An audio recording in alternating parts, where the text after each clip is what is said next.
The top 7 things not to do when starting the business. So I got a great question from one of my YouTube viewers, Emil, love you guys, who wrote in to say, Evan, I've been watching your videos for a while now. Hope you enjoyed your trip to Asia.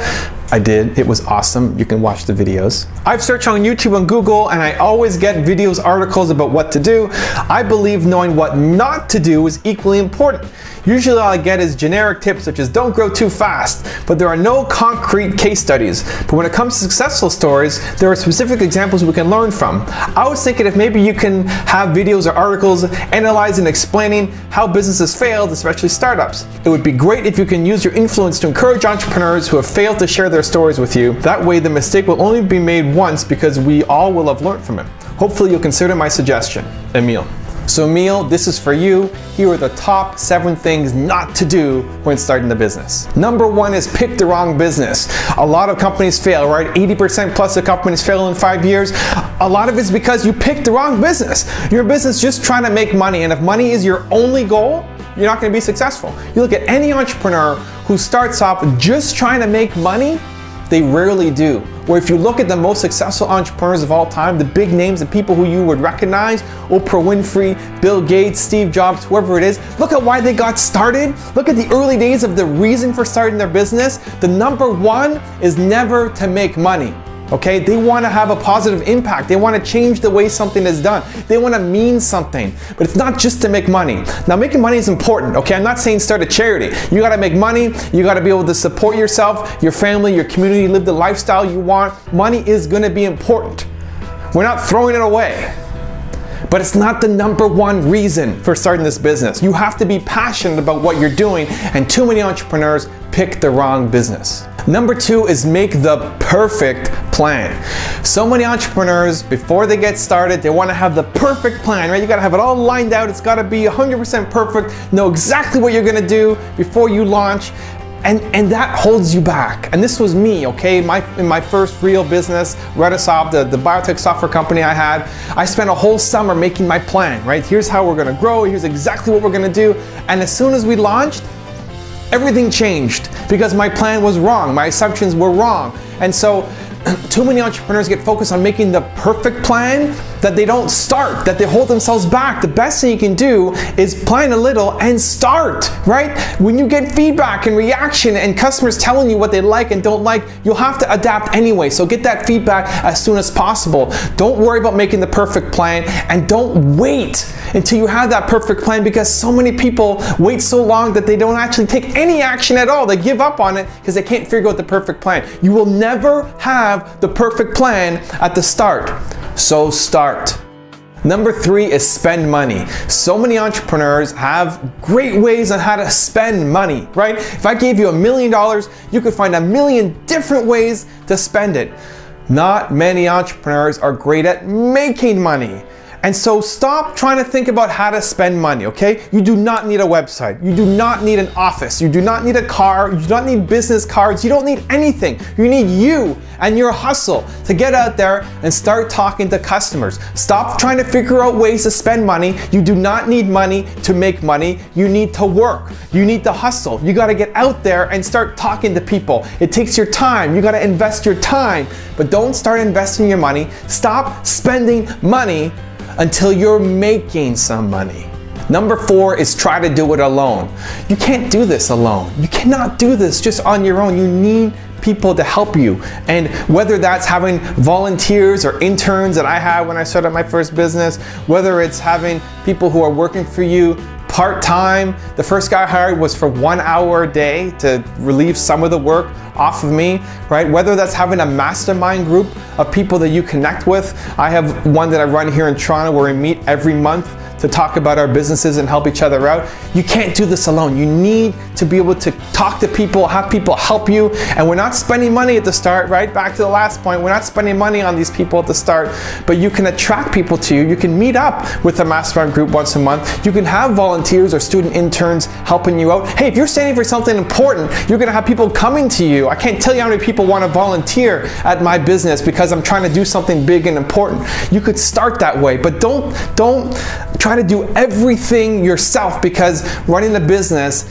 is a lot harder than one person can manage. And if you want to do something big, you want to have a big impact, you want to change the world, you want to have a huge, meaning, and also make a lot of money in the process, you need to be able to reach out and not do everything yourself. Number 5 is jump into the wrong partnership. So many entrepreneurs jump into partnerships. Maybe you met somebody at a hackathon over the weekend, you have this great business idea and there's 6 of you starting up. Don't jump in the bed with the wrong partner. And I get why you do it, right? You want to surround yourself with like-minded people who have complementary skill sets. You're on board. Here's our big vision. Here's where we're going. Rah, rah, rah. Here we go. And then when things get tough, that's when the partnership starts to crumble. That's when a lot of fights start to happen. Being in a business partnership is just as important as being in a marriage, right? You got to think about these people as, I'm going to get married to this person. Can I live with that, right? You're seeing them how many hours of the day, right? You're seeing them probably more than you're going to see your husband or wife during the week. So you have to be somebody who has the same values as you. And the best way to try that out is to start working together on small projects. Before jumping together into this partnership, work on one small project together. See if you guys get along. See if you work well together. See if you share that same vision. See if you share the same values. It's so much more than just having complementary skill sets, right? If you're the business guy, you need a coder, you don't just bring on any coder who can program what you need, right? And give them shares in your business. It has to be somebody who you can get married to and work with for the rest of your life potentially, right? It's got to be that important. So don't just jump into the wrong partnerships. Number 6 is operate in a bubble.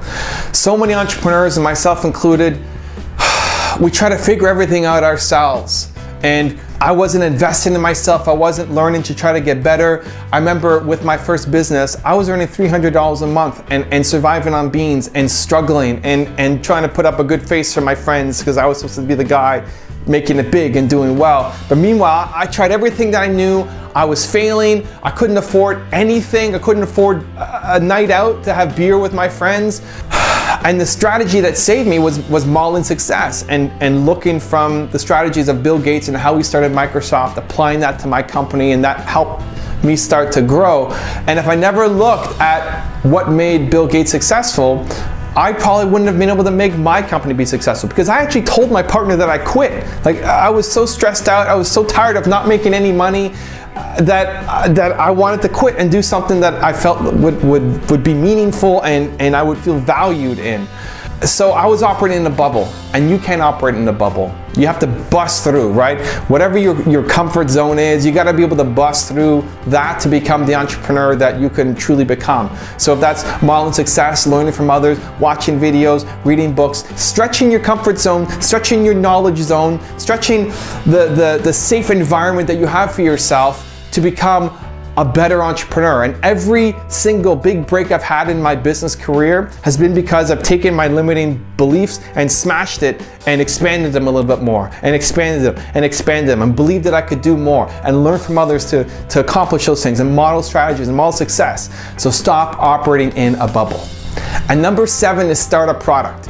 This is a bit of a controversial one, but I'm not a big fan of product startups. The main reason comes back to the money issue, right? I want you to get profitable as soon as possible. I want cash in your hand as soon as possible. And the problem with product companies are you spend a lot of money at the start, right? You have to invest into product, into inventory. And so many companies, entrepreneurs, start up, invest a lot, they put a lot on the line. They may, take out another mortgage on their house. They may pull out money from their retirement savings to launch into this product, and then they end up with all of this inventory sitting in their garage, sitting in their basement that they can't sell.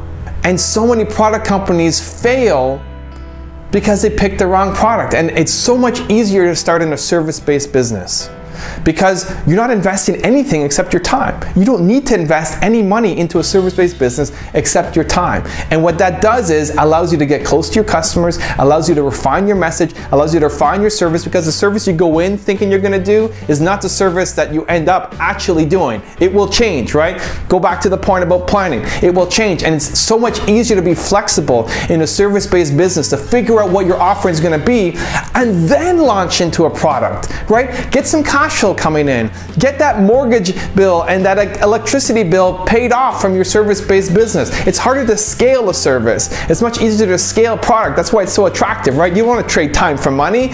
You want to build a huge empire. That's why I'm building a product. But start with a service to get the cash flow coming in, to get you close to the customers, to get you understanding what it is that people want. You have a base of people to then sell your product to. You have an income stream coming in, support you, then launch your product and dominate the world. So I'm not a fan of starting with a product. So in summary, the top 7 things not to do when starting the business. Number 1, pick the wrong business. Number 2, make the perfect plan. Number 3, spend money. Number 4, try to do it alone.